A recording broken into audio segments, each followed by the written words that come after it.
Hey everybody, happy Thursday. It's Marsha B from MarshaBTV.com, and I am bringing you the first ever Throwback Thursday interview series.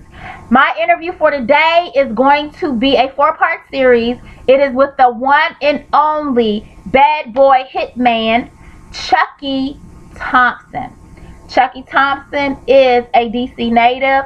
He is absolutely phenomenal. I loved this interview that I did with him. He is humble. He is down to earth. And many times during the interview, he gave me some looks like, this girl is on 100. Because I was so honored to do the interview. I thank you so much, Mr. Thompson, for allowing me to interview you. It was great because I had support of family and friends there.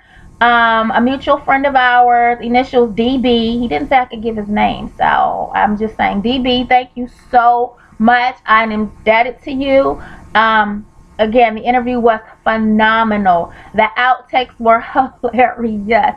I can share some of the outtakes with you. I cannot share all of the outtakes with you, basically because I respect people's privacy, number one. I am not one of those daytime talk shows or one of those other websites that you go to and they're just dishing people's dirt. That's not what I'm about. I'm a person that wants to build relationships. I do care about people's privacy. I do care about what they want spilled out. I'm not about the ratings. I'm not about trying to be among the masses. That's not what I'm about. So for those who want to interview with me, I'm here. Privacy is kept on 100, and I was on 100 during that interview. It was so funny. I just enjoyed it. Chucky's a great guy. He has worked with some of the greatest people. Blige, Mary J. Blige. All I need is one mic. Nas. He got to start with, rest in peace, Chuck Brown, because he started out in Go-Go. And then he migrated right on up to the Big Apple. I'm not going to tell any more of it. I want you guys to sit back and watch this interview. I will see you all when the interview is over. This is part 1 of Throwback Thursday. I have a 4-part series with Chucky Thompson. Again, I'm thrilled to share this with you guys, and I'm so happy that he was able to do the interview. Hopefully, we can do one for 2015, Chucky, and catch up to see what's going on. I will see you guys when we get back.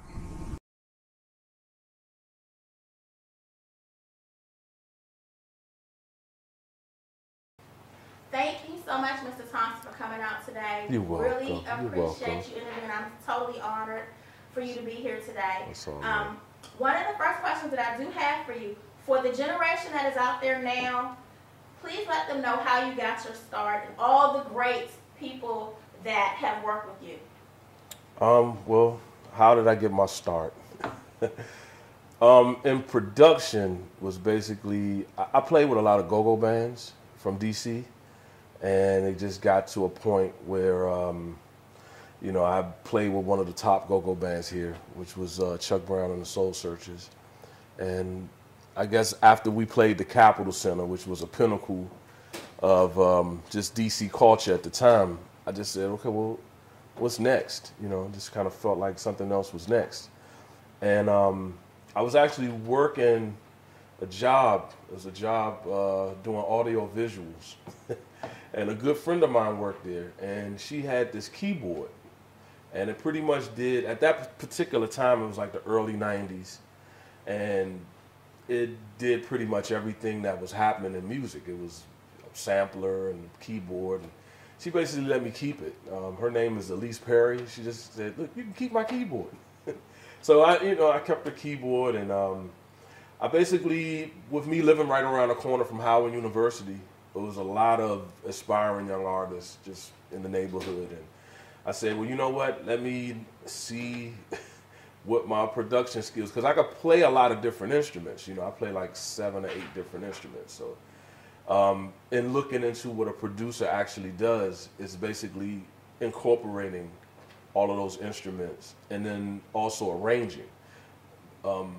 So it was one of those things where I used to listen to records, but I used to listen to them different. Like I used to listen to just the drums or just the bass or just the guitar, you know, and I would learn each part. But then when it comes to production, it's just organizing all of those instruments and, you know, being able to arrange them. Then I started getting into listening to Barry White and listening to how he would arrange the strings to come in first, and then different things to happen. And then hip hop was also evolving at that time. So I just reached out, started doing tracks for a couple of people in the neighborhood.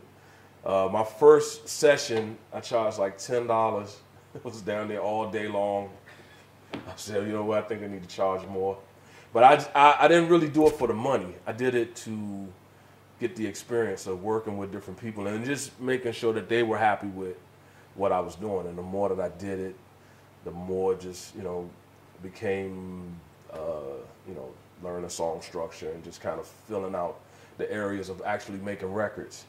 And just kept at it, and wound up getting a group signed early on. As a group called the Born Americans. So that was like one of my first situations with a label, with an artist getting signed to a major label. And as far as, from that particular situation,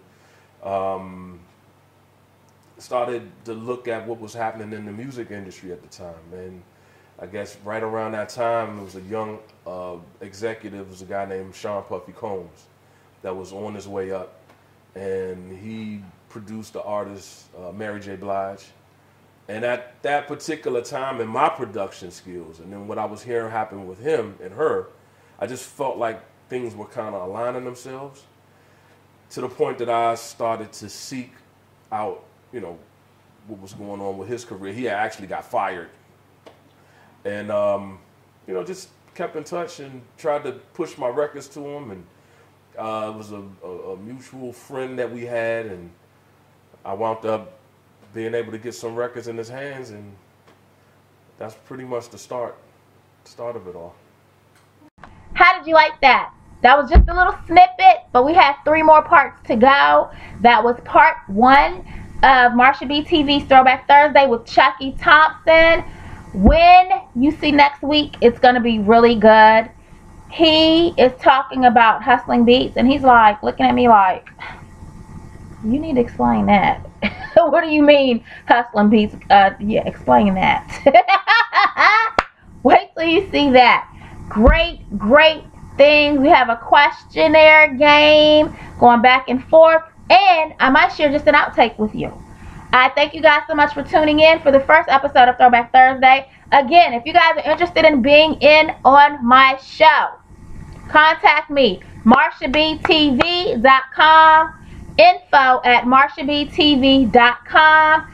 TV show is coming up. Website is almost complete. I'm so excited. Can't wait for you guys to see it. And people are like asking me, they're emailing me, well, who are some of the people that you want to interview? I don't know if I want to put it out there just yet, because it changes. The people I want to interview, it changes. It varies from person to person, and it really depends on what I'm feeling. You can always look at somebody, you can get a good vibe from them, that they will be a great interview. And it also depends on how much that person is willing to share. Not so much on a private aspect, but in how did you get where you are? Where are you going? What can you give to the world? What can you say to the world will make them want to do better, to be better? Those are some of the questions that I ask, and then I have to feel some type of connection. So all interviews don't get aired. All interviews are not requested. I'm picky. I'm finicky. Always believe if I'm interviewing someone, there is a method to Marsha's madness. Not what the world thinks, not who's hot, not what's trending. It's about Marsha B and about the audience. You see? All right, I have to go. Thank you so much for tuning in. Next week, Marsha B TV, Part 2, Chucky Thompson, Throwback Thursday. I'll see you guys on Sunday for nail polish reviews, Rite Aid Junkie, and let's see what else. You guys have a great day. Tomorrow's Friday. Make it work.